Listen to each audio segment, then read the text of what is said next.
Organiser la Banque centrale à la restructurer. Il faut maintenant voir en face de la Banque centrale qu'est-ce que nous avons comme répondant. Le système bancaire congolais, le système financier n'existe que de nom. Nous avons à peu près 15 banques qui sont toutes des banques étrangères. Ce pays ne va pas avoir des conditions idoines pour améliorer le pouvoir d'achat de la population si on ne change pas la structure et le fonctionnement de ce système financier. Je milite pour qu'il y ait des banques congolaises tenues par des Congolais.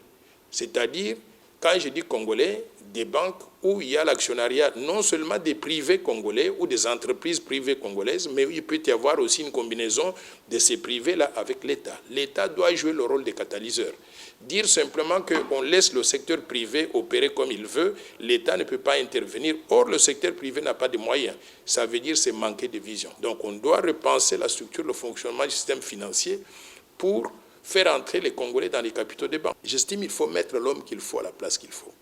Quand j'entends des détournements des fonds publics qui sont opérés donc dans mon pays, mais je me dis, mais Dieu de mes ancêtres, on a le système de justice qui fonctionne ou pas?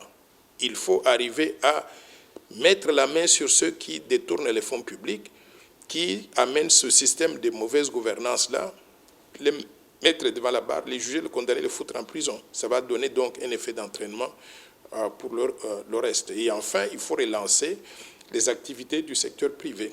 Et les activités du secteur privé, tant qu'il n'y a pas une économie qui tourne, on ne peut pas avoir une monnaie stable.